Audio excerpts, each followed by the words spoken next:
Họ không hay biết gì cho đến khi làn hồng thủy ập tới cuốn đi hết thảy.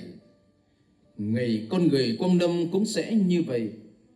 Bây giờ hai người đàn ông đang làm ruộng thì một người được đem đi, một người bị bỏ lại.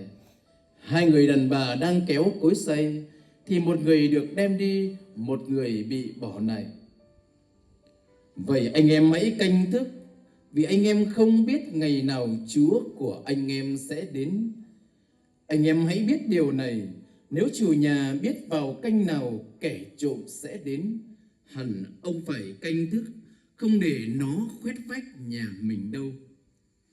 Cho nên anh em cũng vậy, anh em hãy sẵn sàng, vì chính giờ phút anh em không ngờ thì con người sẽ đến.